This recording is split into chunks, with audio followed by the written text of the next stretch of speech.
I am California of the past. I am California of the past.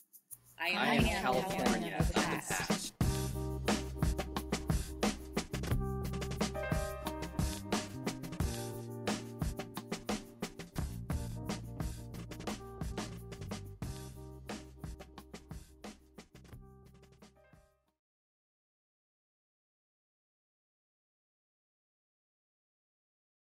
My name is Richard Backus. I live in Corvallis, Oregon, but I grew up as Dickie Backus in Pomona, California in the 1940s.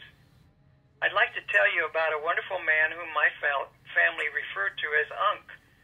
Walk with me down memory lane of those bygone days when life was oh so simple, slower, and a lot more pleasant. This is my story called Life with Unc.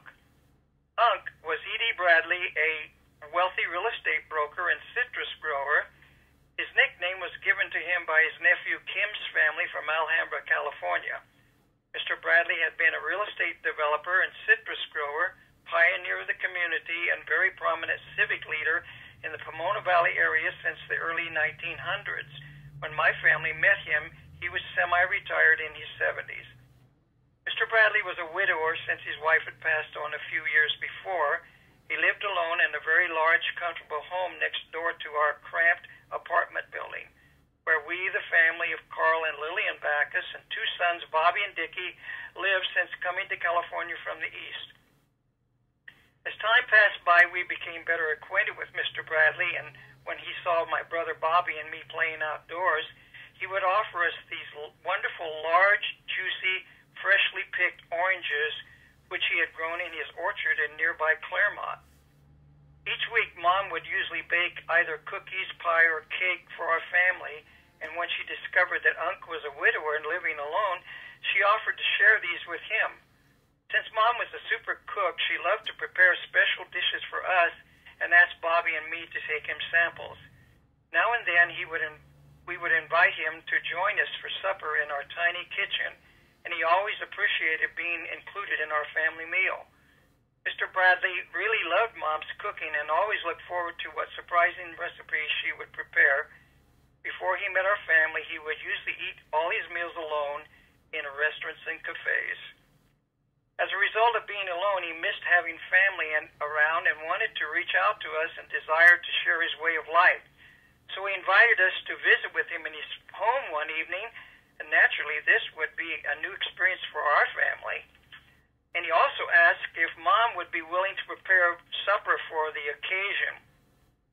She said she would enjoy that very much because she loved to cook. When we had finished eating, Unc invited us to join him in the living room, stating that he had something to discuss with our family.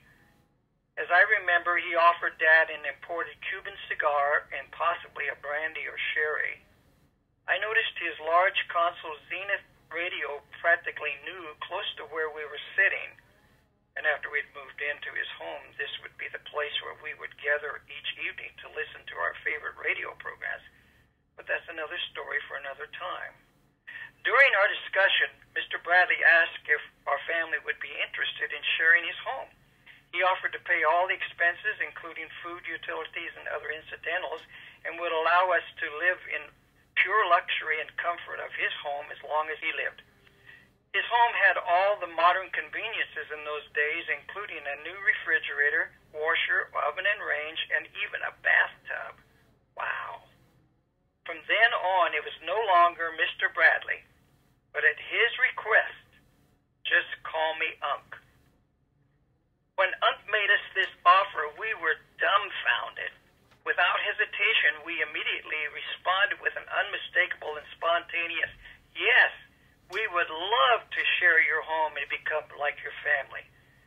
Thus began a complete transformation of the Backus family's way of life. A dream come true existence suddenly became possible for us.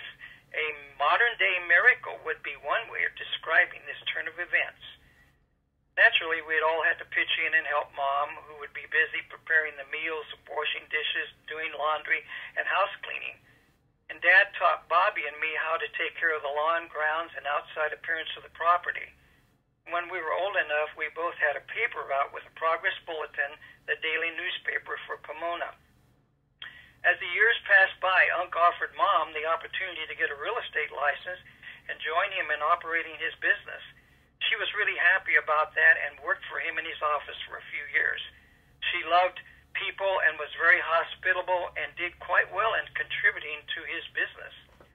One of the most enjoyable family experiences we shared with Unc was going to Sunday dinners after church to some of Unc's favorite restaurants, including the Crystal Cafeteria, the Claremont Inn, Knott's Berry Farm in its beginning stages, as well as other well-known eating spots throughout the area.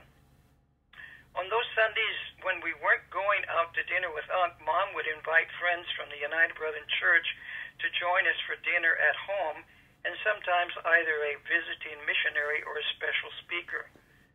Since she was so proud of her unusually talented cooking skills, she wanted to share them with others. At that time, the United Brethren Church was meeting in the Women's Community Club on Monterey Avenue in the early 40s until our new church was built in a few years later. When Unc began to take a personal interest in me, he offered to take me with him to enjoy some of his favorite activities, and Mom and Dad said that was just fine. He took me to the bowling green in nearby Claremont and Los Aranas Country Club near Chino, where he kept his boat so we could fish together on the lake and enjoy the lunch which Mom had packed for us. During the summer, his nephew Kim from Alhambra, who was an year older than me, would also visit us, and Unc would drive Kim and me up to his cabin at Big Bear Lake, about a 3-hour trip, in his shiny blue classic 1938 Packard sedan, and he pulled a boat loaded with camping gear and our bikes around those scary mountain curves. He was still driving up to the lake in his early 70s. To this day, Kim has remained a friend of my brother and me nearly 65 years later. Through the years, Unc and the Backus family became very close and shared quite a lot together, and I was really sad when he passed away and missed him very much and felt kind of lost without him.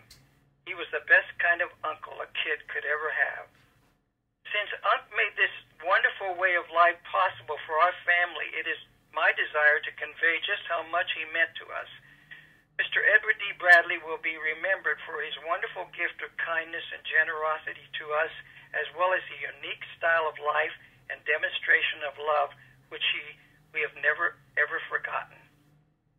He provided an extraordinary, unforgettable opportunity for me personally.